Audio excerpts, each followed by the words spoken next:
Chegou o momento do livro 2 da parte geral do Código Civil, o livro dedicado ao objeto da relação jurídica, ao objeto como segundo elemento do direito subjetivo, o livro dos bens. Nossa, Bruno, eu odeio esse livro. Por quê? Porque é muito conceito, verdade. É um livro muito conceitual. Ele traz poucas regras, definindo problemas, prevenindo litígios, mas ele vai trazer conceitos que são essenciais para o entendimento do próprio restante do Código Civil, quanto de outras leis. Perfeito? Então, é um livro para lá de importante. E examinador de concurso adora esse livro, por quê? É batom na cueca, é preto no branco, é Ctrl+C, Ctrl+V. Então, a gente sempre tem questões em prova sobre o livro dos bens, e são questões diretas, sabe ou não sabe, entendeu o conceito ou não. E aí, é um jogo de palavras quando cai em prova objetivo. O examinador tira uma palavra, coloca outra, suprime aquela palavra simplesmente, faz com que aquela frase, aquela oração esteja equivocada, enfim. É um livro que demanda a máxima atenção de você, meu querido aluno aqui no Supremo. Vamos entender então um pouco o livro 2, o livro dos bens. O que são os bens? Os bens são o objeto da relação jurídica. Bens são o objeto da relação jurídica. É aquele algo externo ao sujeito sobre o qual a vontade desse vai recair. Comprei um carro, como no exemplo que eu dei no começo desse módulo. O dinheiro que eu vou pagar pelo carro e o recebimento do próprio veículo são as prestações daquele contrato. E essas prestações são exatamente o objeto daquela contratação, são os nossos bens. O dinheiro, um bem fungível, o carro, um bem móvel, que pode ou não ser classificado como fungível ou infungível, a depender das suas características no caso concreto. Então, bem é o algo, é o objeto, é o bem da vida externo ao sujeito sobre o qual a vontade desse vai recair. O que o Código Civil vai fazer? Ele vai ficar trazendo esse conceito que eu dei agora? Não, esse conceito que eu trouxe é um conceito doutrinário. Então, o que o Código Civil, a partir do artigo 79, vai fazer relativamente ao estudo dos bens? Vamos prestar atenção. O Código Civil ele vai estabelecer uma classificação dos bens. Então, o livro 2 da parte geral é o livro dos bens. Eu sempre coloco essa questão de código para facilitar a abertura de caixas mentais. Esse livro vai ter um título único, que é exatamente o título que fala das, acompanha comigo no código aí, diferentes classes de bens. E aí nós vamos ter 3 capítulos para essa classificação. Capítulo 1, 2 e 3. O capítulo 1 vai falar dos bens considerados em si mesmos. Nós vamos ver o que é isso. Vamos entender. O segundo capítulo vai falar dos bens reciprocamente considerados.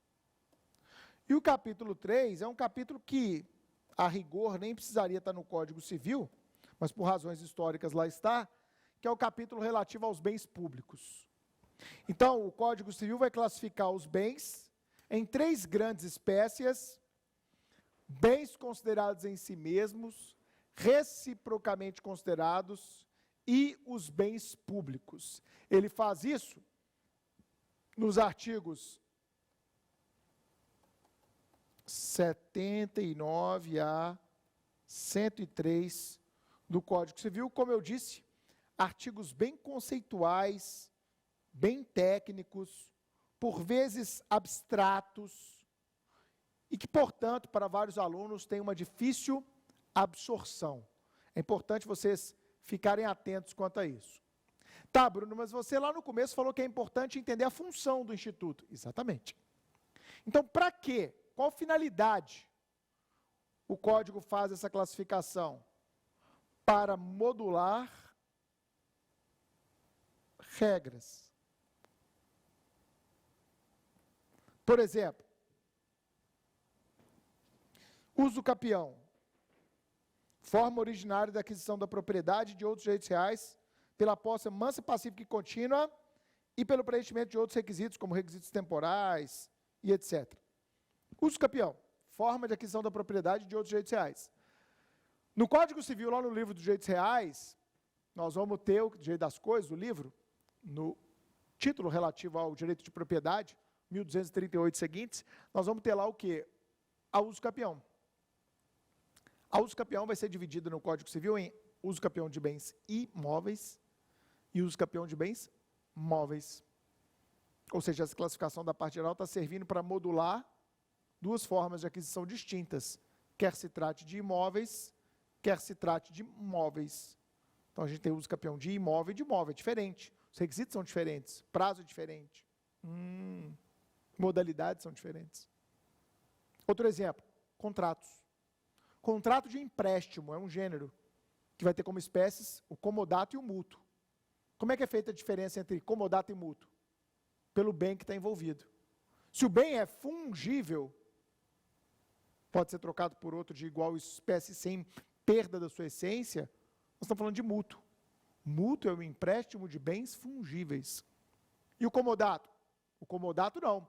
O comodato é o empréstimo de bens infungíveis, que não podem ser substituídos sem perda da sua substância.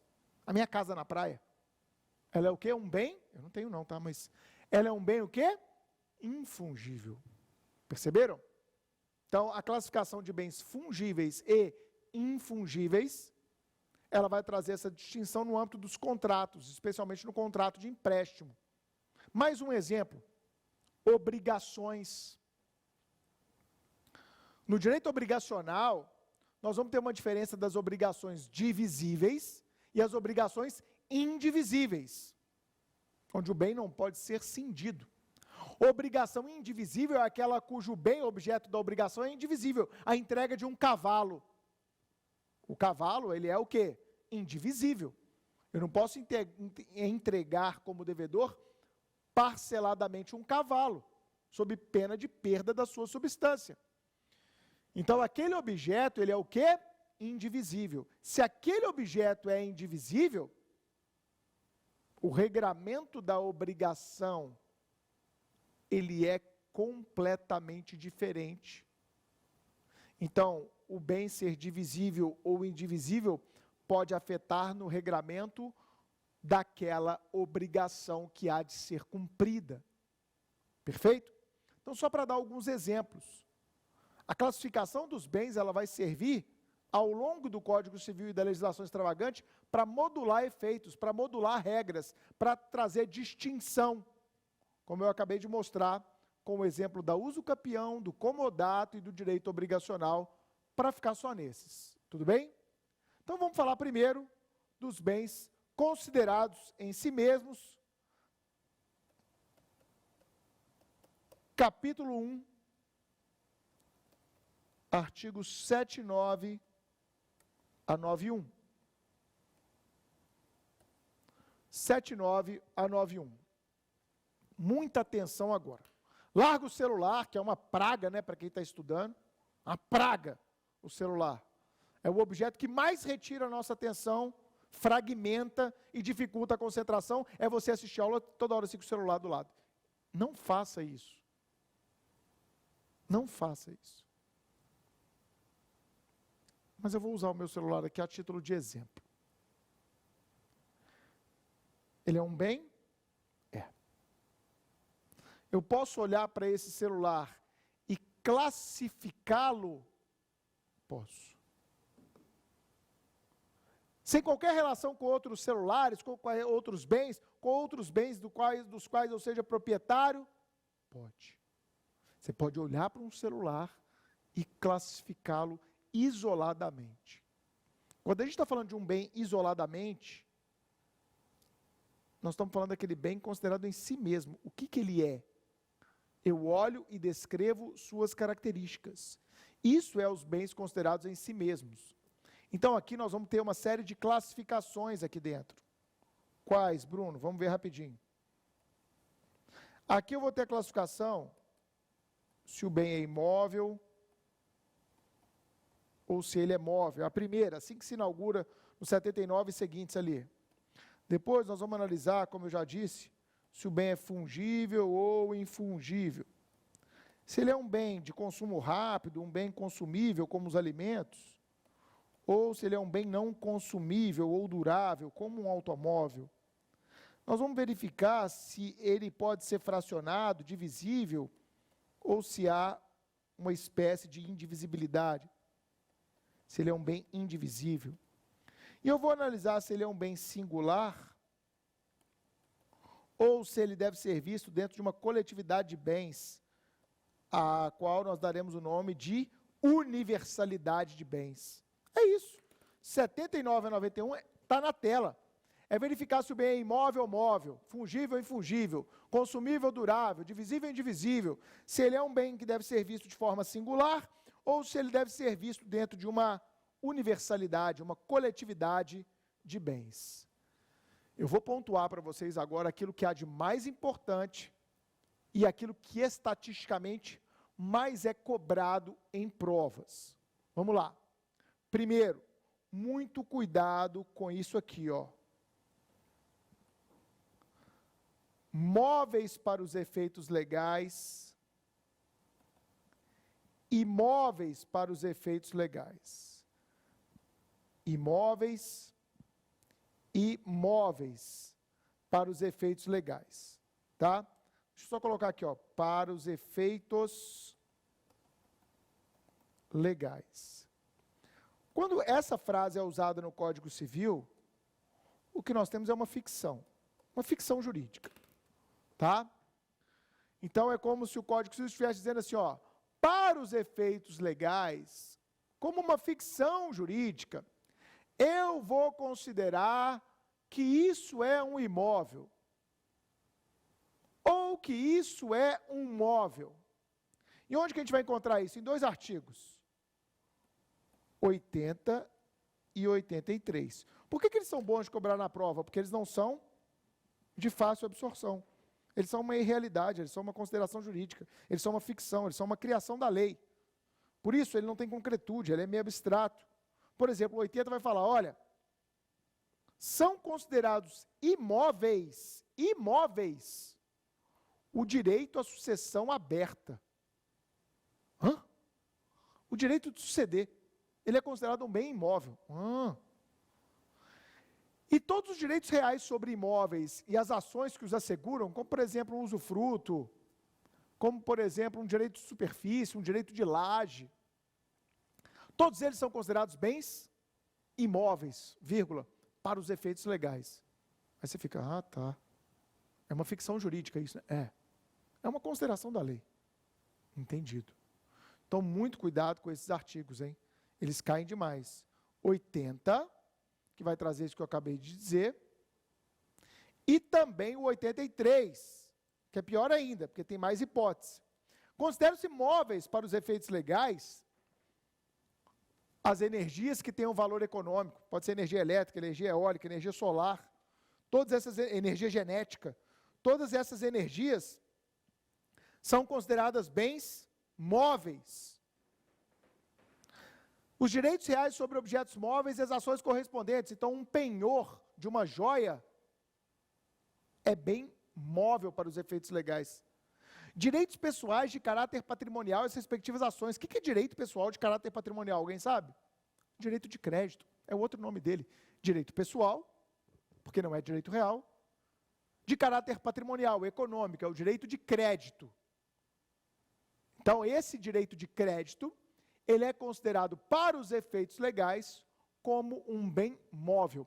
A reforma do Código Civil vai colocar mais um aqui, sabe qual? Os bens digitais, que eu escrevo sobre eles há mais de 10 anos. Os bens digitais, que já caiu inclusive em segunda fase de promotor de Minas Gerais, não sei se vocês sabem, caiu lá, bens digitais na segunda fase do MP de Minas. Uma pergunta sobre herança digital e sobre bens digitais. Nesse caso, a minha amiga Sofia era examinadora, representando a OAB aqui de Minas. Gente, os bens digitais, eles vão ser considerados aqui bens móveis para os efeitos legais. Vai ser isso vai vir na reforma do Código Civil, só de passagem, rapidinho, só a título de informação. Então, esse é o primeiro ponto interessante que vocês têm que entender, tá joia? Segundo ponto importante de vocês lembrarem, que também cai bastante, universalidades de bens, conjunto de bens, não é universidade, é universalidade, cuidado com a expressão. Universalidade, ela pode ser de fato, ou ela pode ser uma universalidade de direito. A universalidade de fato está conceituada no artigo 90. A de direito está no 91. Cuidado, porque elas são bem próximas e é fácil de você confundir na hora da prova. Momento não pisca, máxima atenção. Fato. Eu tenho vários bens singulares que pertencem à mesma pessoa que dá a ela destinação única. Repete comigo. Vários bens singulares. Repetiu? Eu não estou ouvindo sua voz. Boa. Vários bens singulares pertencentes à mesma pessoa e que dá a esses bens uma destinação unitária, uma destinação única. Pode ser o meu armário de roupas? Pode. Minha coleção de quadros? Pode. Qualquer tipo de coleção? Sim. O rebanho de gado ou de ovelhas? Pode. Meu galinheiro com 50 galinhas? Pode. Vários bens singulares, todos pertencentes ao mesmo titular, que dá a eles uma destinação única, uma destinação unitária. Perfeito?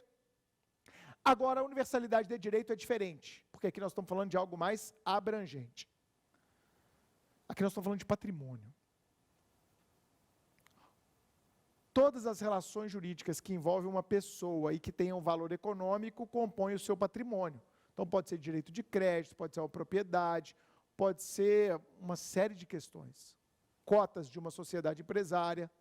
Todas essas relações jurídicas que detenham valor econômico e que têm a ver com o mesmo sujeito, compõem uma universalidade de direito.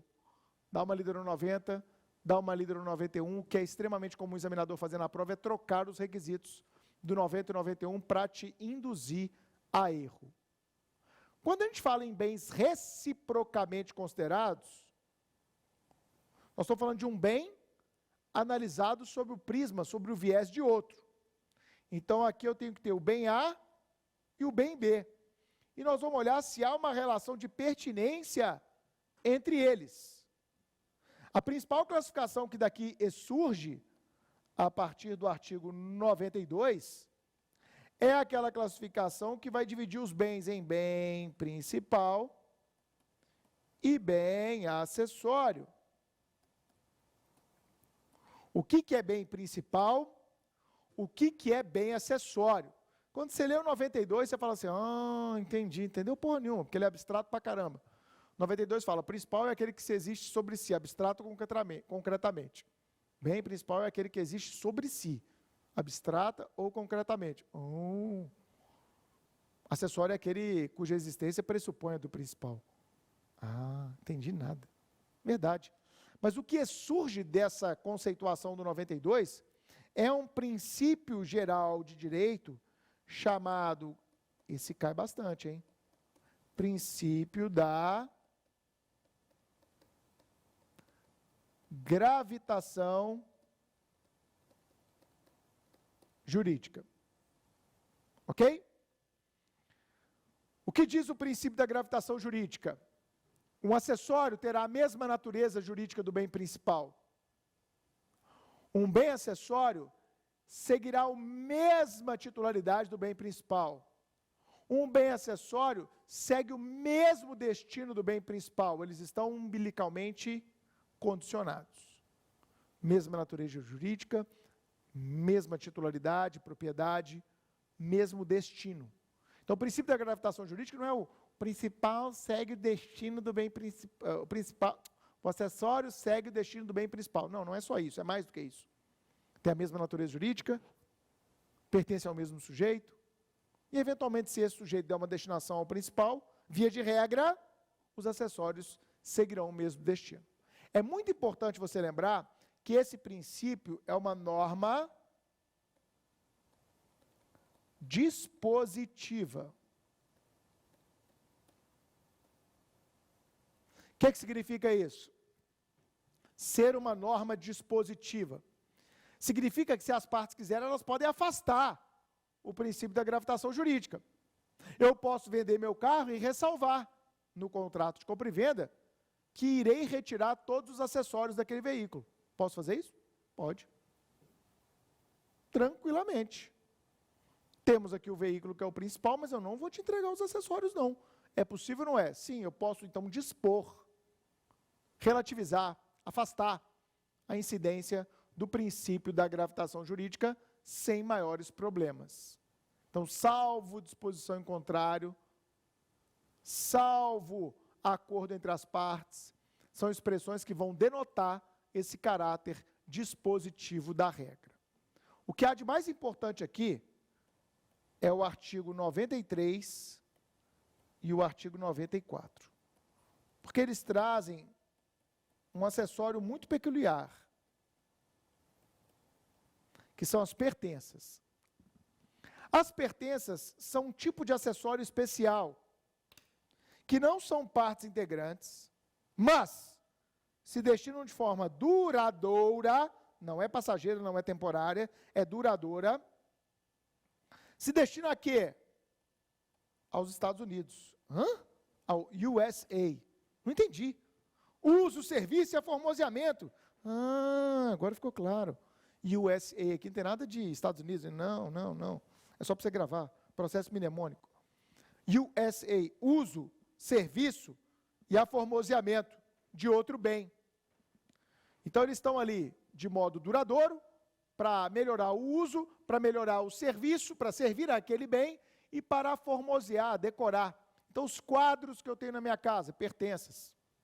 O ar-condicionado que está lá na minha casa, pertença. Um trator numa fazenda, pertença. As cortinas da minha casa, pertenças. Perfeito? São acessórios especiais, estão ali de forma duradoura para melhorar o uso, o serviço ou simplesmente aformosear aquele outro bem. Qual é o pulo do gato? As pertenças, apesar de serem acessórios, não seguem o princípio da gravitação jurídica. A regra geral é: as pertenças não seguem o princípio da gravitação jurídica. Gravou? Então, se eu vender minha casa, eu não preciso nem ressalvar nada, né? Não, você pode tirar o ar-condicionado? Pode. Pode tirar a cortina? Pode. Pode tirar os quadros? Pode. Sem problema algum. Aqui, a cortina, o quadro, o ar-condicionado só fica se tiver cláusula específica no contrato. É o que fala no 94. A regra é, pode tirar as pertenças. Excepcionalmente, elas ficam. Exemplo, numa venda de porteira fechada. Dá uma lida no 93, 94, porque, olha, vou até colocar um coração aqui. Isso aqui eu já perdi as contas de quantas vezes apareceu em concurso público. E para finalizar o estudo dos bens, é importante você lembrar dos conceitos que o Código Civil traz, a partir do artigo 99, sobre os bens públicos, 99 a 103. São regrinhas que poderiam estar num código administrativo, mas não existe código administrativo, né? Poderiam estar na Constituição, algumas até são repetidas na Constituição, mas é simplesmente para você lembrar. Bem de uso comum do povo, bem de uso especial e bem dominical. Uso comum do povo, estradas, praças, ruas. Bem de uso especial, um hospital, uma escola, uma delegacia, um fórum. Bens dominiais, aqueles bens que a administração pública tem aos moldes de um particular, um lote vago, por exemplo. Tudo bem? Pode ser cobrada alguma tarifa, taxa para o uso desses bens? Pode, está lá no Código Civil. Eles podem ser usucapidos? De maneira alguma, está lá no Código Civil também, no artigo 102. Muito fácil, muito simples, as regras atinentes aos bens públicos. Então, o que eu peço para você fazer agora, mais uma vez, é ler o 79 ao 103. Não passe para o próximo bloco antes de sentar e ler vagarosamente. Leia com os dedos, mastigando as palavras, porque aqui no livro dos bens, como eu quis mostrar, cada palavra importa. E o examinador de concurso sabe disso, por isso que em provas objetivas ele troca as palavras Então você lê uma, duas, três vezes esse livro 2, o livro dos bens, 79 a 103 do Código Civil, é essencial na sua preparação.